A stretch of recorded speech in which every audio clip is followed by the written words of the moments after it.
Señores, buenas tardes.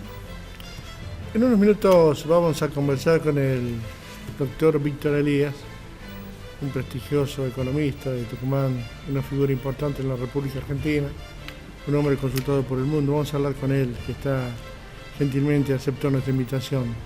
También está Franco Marigliano, que es actualmente un funcionario de la gestión del intendente Mariano Campero en Yerba Buena, donde Franco Marigliano va a plantear la necesidad que se mejoren o que mejoren las veredas en Yerba Buena.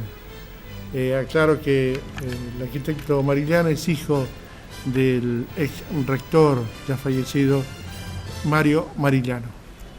Y ahora vamos con el tema del día de hoy, que es la edad de la jubilación de los jueces. La Corte de la Nación cambió el criterio, era mientras dure su buena conducta. El caso Fay, que hasta cuando se quiso ir estuvo prácticamente llegando casi a los 100 años. Bueno, ahora la Corte cambió de criterio y dice a los 75 años tienen que dejar el puesto, salvo que el presidente de la Nación, con acuerdo del Senado, decidan que deben continuar. Y la pregunta es, ¿qué pasa con los jueces que tienen 75 años más en Tucumán? ¿Cómo lo ve, doctor? ¿Qué tal, Germán? Bueno, para el abordaje de la cuestión... Pero me deja que la salude a la distinguida. ¿Cómo no? ¿Qué tal, doctor? ¿Qué tal, bueno, Germán? ¿Cómo le va? ¿Cómo le va? Buenas tardes, Vamos, por cuéntame. favor. Sí, para el abordaje de la cuestión habría que hacer un poco de historia. Y en verdad hay una cláusula constitucional, en este caso el artículo 99, inciso cuarto, en su párrafo tercero, que fue declarado nulo en lo que fue un caso piloto, leading case, que fue el caso Faid precisamente.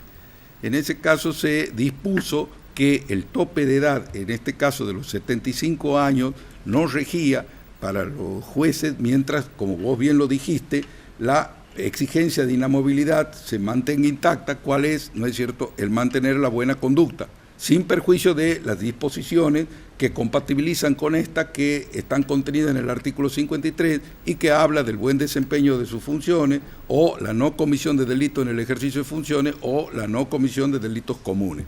O sea, esas dos normas, el 110 y el 53 de la Constitución Nacional, armonizan entre sí y dan las pautas de permanencia para lo que se ha dado, digamos, en llamar el acuerdo vitalicio de los jueces, que tiene que ver precisamente con su inamovilidad. ¿Qué disponía qué dispone, mejor dicho, el artículo 99 en su inciso cuarto? Que cumplidos los 75 años y sin desconocer precisamente la garantía de inamovilidad de los jueces, debe ese juez renovar el acuerdo.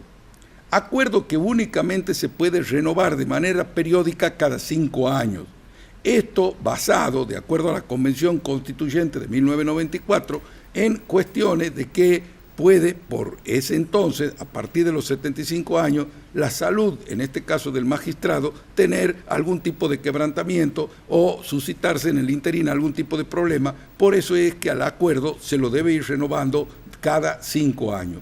Hoy se ha vuelto a ese esquema, o sea, se vuelve ese esquema porque a partir del caso piloto mencionado, o sea, del caso Faid, se declaró, ¿no es cierto?, en este caso, no la inconstitucionalidad de esta norma, o sea, 99, inciso cuarto, párrafo tercero de la Constitución Nacional, sino la nulidad, en virtud de que se consideró que la Convención Constituyente del 94, al igual que la Convención Constituyente de Tucumán del 2006, no podía realizar el abordaje de ningún tema que pudiera que ver o que tuviera que ver con la estabilidad de los jueces y del Poder Judicial en general, salvo para incorporar institutos nuevos, como sucedió en ambos casos con el Consejo Asesor de la Magistratura. Doctor, ¿qué pasa en Tucumán? ¿Cuál es la situación de los jueces acá en Tucumán, en la provincia? Bueno, en la medida que no haya algún tipo de planteo, digamos, la situación va a quedar en una suerte de statu quo, va a quedar en una suerte de stand-by.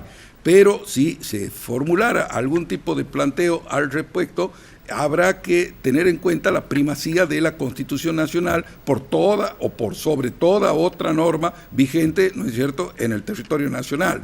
O sea que en virtud de la pirámide kelseniana, como decimos los abogados, de la pirámide jurídica, esta Constitución Nacional está marcando una pauta a la que deberían adaptarse el resto de las constituciones provinciales. El equivalente a la inamovilidad, ¿no es cierto?, en este caso del artículo 99 de la Nación, a nivel provincial es el artículo 101, inciso quinto, que habla de la facultad del Poder Ejecutivo para designar a los magistrados con acuerdo de la legislatura y no hace en ningún caso, ni respecto a los magistrados de la Corte Suprema ni de los jueces inferiores, ningún tipo de distingo en cuanto a una limitación objetiva de la edad a los 75 años ni en ningún otro momento. O sea que el acuerdo a nivel provincial es un acuerdo vitalicio.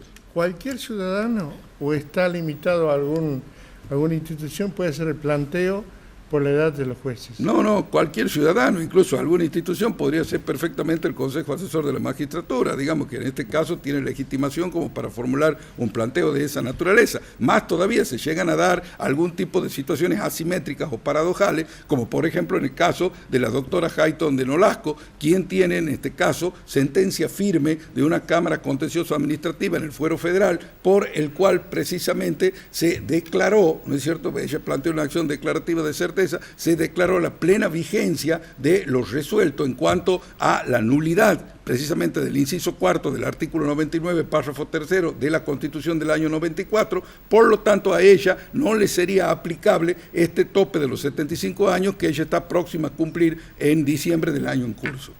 Y la pregunta, ¿y qué pasaría en Tucumán? Usted dice, cualquiera se puede presentar y plantear esto. Correcto, se podría hacer el planteo, ¿no es cierto?, de incorporación de este límite, pidiendo obviamente que se renueve el acuerdo dentro de los parámetros que fija la Constitución Nacional. En ese sentido, digamos, el tema de la vigencia de ese artículo 99, que fue declarado nulo, y esa declaración de nulidad y no de inconstitucionalidad trajo aparejado todo un debate doctrinario respecto a cuál era el alcance de ese fallo, si se lo debía circunscribir a la situación concreta del recientemente desaparecido doctor Faid o si se podía hacer extensivo a todos los casos. En realidad, el criterio que se adoptó pacíficamente, más allá que en la doctrina no fue tan pacífico el debate que se suscitó al respecto, es que en virtud de esa nulidad, por haber excedido los parámetros que habilitó el Congreso de la Nación a la Convención Reformadora, tal como lo dije